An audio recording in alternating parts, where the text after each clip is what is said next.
Ada orang yang cuan ketika invest di properti, tapi banyak orang yang akhirnya rugi atau malah bangkrut gara-gara invest di properti. Ada orang-orang yang cuan besar banget menjadi investor saham, tapi banyak juga yang akhirnya cut loss, nyangkut, kehilangan kerugian besar karena invest di saham.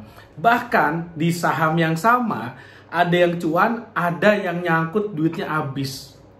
Lalu kemudian, bagaimana dengan obligasi, bagaimana dengan reksadana, bagaimana dengan invest di bisnis yang macam-macam. Mau bisnis yang sifatnya bikin sendiri, mau beli franchise, semuanya sama sebetulnya.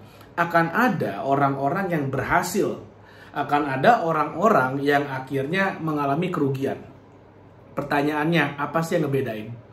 Apa yang ngebedain orang-orang yang akhirnya benar-benar bisa sukses? Apa yang ngebedain orang-orang yang akhirnya fail, gagal dalam investasinya? Bahkan, nah ini agak kontroversial yang mau saya info nih. Bahkan, dalam satu model bisnis yang sifatnya adalah money game. Money game ngerti ya? Money game itu adalah sebuah bisnis yang sudah disetting, di mana pada akhirnya semua akan kalah. Semua akan fail. Yang namanya Ponzi scheme itu biasanya. Jadi, model bisnisnya simple.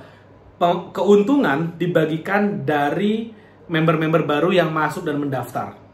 Jadi seolah-olah mereka dapat keuntungan, padahal sebetulnya itu dibayar dari member yang baru masuk. Itu namanya skema Ponzi. Karena pada akhirnya akan ada terlalu banyak member dan mereka tidak bisa mendatangkan member baru, dan akhirnya habis sudah. Tidak bisa membayar, akhirnya bangkrut, dana nasabahnya hilang. Itu yang banyak terjadi. Nah, tapi sebetulnya di skema Ponzi pun akan ada orang-orang yang cuan. Meskipun akan banyak pastinya yang akhirnya mengalami kerugian. Bahkan di skema bisnis money game pun ada orang-orang yang bisa cuan. Nah, saya nggak mau ngebahas tentang money game, saya nggak mau bahas tentang Ponzi, tapi saya ingin bahas secara umum. Ada orang-orang yang bisa melihat peluang lalu kemudian mendapat keuntungan. Tapi ada juga orang-orang yang melihat peluang yang sama, mengambil peluang yang sama, tapi mereka malah rugi. Nggak usah jauh-jauh, kita lihat properti deh misalnya. Pasar properti. Sebuah pengembang misalnya membuat perumahan yang baru, membuat sebuah perumahan. Misalnya di sana ada 20 unit rumah yang dibangun. Ada 2 orang nih beli rumah nih, rumahnya berbeda tapi di perumahan yang sama. Yang satu itu akan mendapatkan keuntungan dari properti yang dia beli, tapi yang satu bisa jadi malah loss, bisa jadi malah rugi karena beli properti di tempat yang sama itu. Pertanyaannya kenapa? Saya tidak mau membahas apa yang terjadi dengan bisnis properti, tapi saya ngebahas tentang orangnya sebetulnya. Saya ngebahas tentang orangnya. Yang membedakan antara mereka yang sukses dan mereka yang gagal adalah apa yang mereka lakukan sebelum mereka berinvestasi sebelumnya. Jadi ini bukan soal investasi emas, bukan tentang investasi properti pasti untung, bukan investasi di franchise pasti menguntungkan, enggak. Bukan soal kalau kita invest di forex maka pasti loss, ini pasti cuan, enggak juga. Tapi tentang mindset si investor ketika mereka berinvestasi. Maksudnya gini, kita ambil contoh yang properti tadi. Kenapa yang untung bisa untung? Karena ketika dia membeli propertinya, dia langsung sewakan. Si investor ini, dia beli properti pakai uang bank, misalnya cicilan per bulannya adalah 2 juta rupiah. Lalu kemudian propertinya disewakan senilai 3 juta rupiah. Sehingga dia masih ada cuan setiap bulannya 1 juta dari menyewakan propertinya. Oh, dia untung besar. Ketika harga properti turun, dia nggak peduli, dia tetap dapat cuan setiap bulannya dari si penyewa. Sedangkan orang yang fail, yang rugi, apa yang dilakukan? Ketika dia beli propertinya, dia mau sewakan nggak bisa. Nggak bisa, karena nggak dapat marketnya. Dia coba sewakan nggak bisa. Akhirnya harga propertinya turun, dan dia memilih untuk, yaudah dah, saya jual aja deh. Ternyata dia jualnya di bawah harga dia beli, rugilah. Seperti itu. Jadi ini tentang investornya, tentang orangnya. Dia bisa nggak memainkan apa yang diinvestasikan. Kebanyakan orang karena kemakan omongan-omongan seperti, wah invest properti pasti untung, oke investasi properti. Investasi di bisnis franchise pasti untung, investasi bisnis franchise. Investasi reksadana pasti untung, wah kira ke reksadana. Tanpa mau peduli, tanpa mau belajar, tanpa mau menganalisa dulu apa sih sebenarnya diinvestasikan ini. Nah, sebetulnya kalau kita mau investasi yang pasti untung, yang pasti untung itu adalah satu investasi, yaitu investasi leher ke atas. Maksudnya apa? Sebelum kita invest di properti, invest dulu di pengetahuan kita tentang investasi properti. Sebelum kita berinvestasi saham, investasi dulu ke dalam knowledge kita, ke dalam pengetahuan kita tentang apa itu investasi saham.